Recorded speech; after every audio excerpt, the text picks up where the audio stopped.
Hi everyone, so today I'll be sharing with you my thali recipe. Is called Pyar ki thali because it's made with lots of love. So here I'm sharing with you potatoes with lots of colorful vegetables and beetroot paratha. The reason why I say it is Pyar ki thali because it's made with lots of love. I'm using broccoli, beetroot, which is very good for your health, and most of the people would avoid it. So that's the reason I'm using that, and my kids love it, and that's another way of saying that how much I love them. Let's get started. For first of all, we are making rice and dal. So this is my kids' favorite recipe. I'm sharing it with you. You would not find this recipe anywhere online. So this belongs to my mom's side family. My mom would feed us every single day for lunch, and it's called rice and dal. So basically, I had taken rice and dal, wash it with 3 times, let it soak for 30 minutes. After 30 minutes, we are going to take a big pressure cooker. Make sure the water level is 2 to 3 inches above the dal. Okay. More is better when it comes to dal. So I'm just putting rings so that on the top I can put the rice, and the rice should be 1 inch.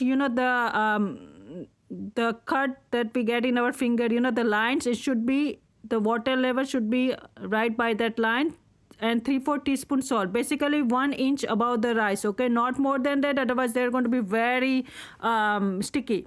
So let's apply some oil. There's another trick. Whenever you make tuvar dal or any kind of dal in the pressure cooker, please apply some oil on the towards the edge and on the lid so that the water would not spill out. That's the important tip that no one knows that, and the water would spill out everywhere, and then you would damage your stove. And so you see that even though there is a whistle, clean water came out, not the one from the tuvarda, right? So now my pressure cooker is good. So after one whistle, you are going to turn off the flame. In first whistle, our rice is cooked. Here I'm using the broken rice, but you are more than welcome to use the basmati rice. Just taking out the ring.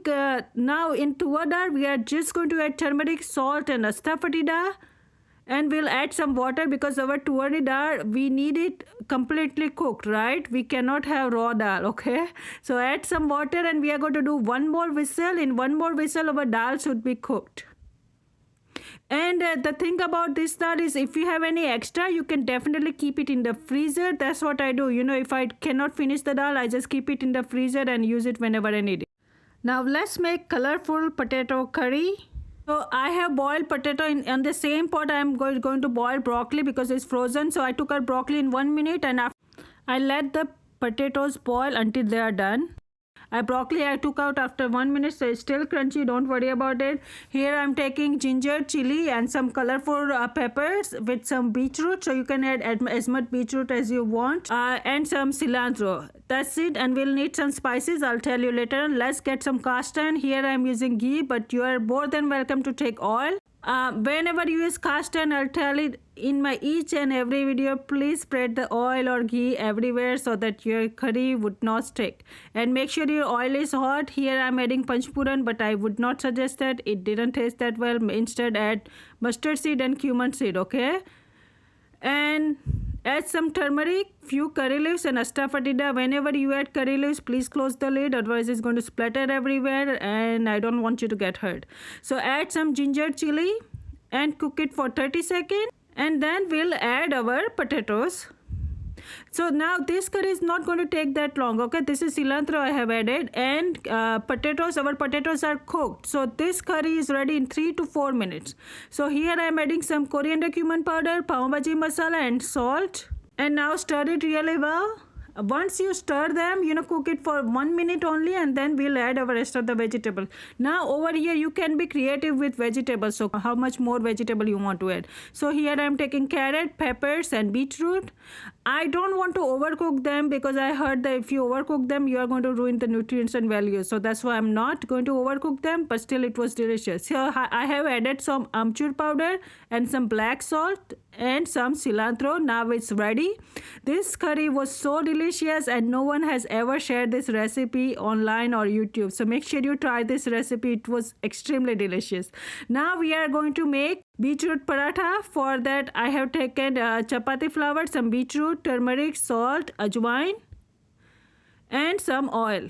So this beetroot paratha, even though you make it ahead of time, still it's going to be soft, okay? So don't worry about that. And it was so delicious, It was so delicious, and the thing is, because you have shredded the beetroot, it's not going to get sweeter, okay? Because usually whenever you grind beetroot, you are going to taste the sweet paratha. You know, we don't want sweet because we are eating it with sabji. So instead you are going to shred it, okay, if it's possible. But if you're fine with sweetness, go ahead and do it. But we weren't fine, so I have shredded it, and it was really good. So I have combined everything into dough with water. Make sure your dough is stiff, okay? My dough become a little bit stiff, okay? They were a little bit soft, but make sure yours is stiff if you are making paratha. And if you want to make chapati in the same dough, you can make chapati too, okay? And here I'm making heart shape because my kids love this kind of heart shape paratha, and I am also making Pyar ki Thali, so I have to show some love, right? So that's why I made some heart shape paratha.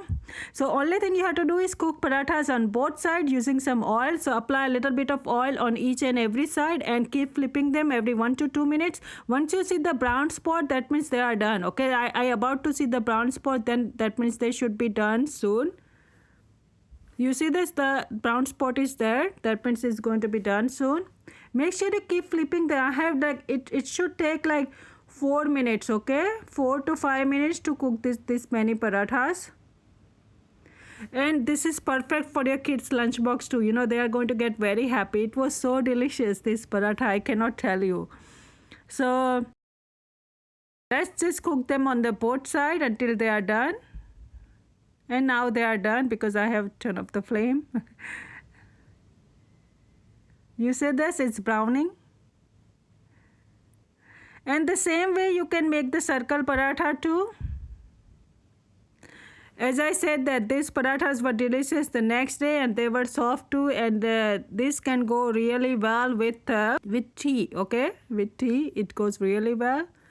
And you know, if you want to give it to your kids lunch boxes, you can put the potato stuffing that we prepared. Make sure you put a little bit and smash it everywhere, and then you roll it up. That's another way to give it to your kids for lunch box. And here you can see my Pyar ki Thali is ready because it's made with lots of love, lots of hard work. And this is my rice, dal, mango, my colorful potato curry, and my beetroot paratha. I hope you like my recipe. Let me know if you have any questions and concerns. I'll definitely help you out. Thanks for watching. Bye.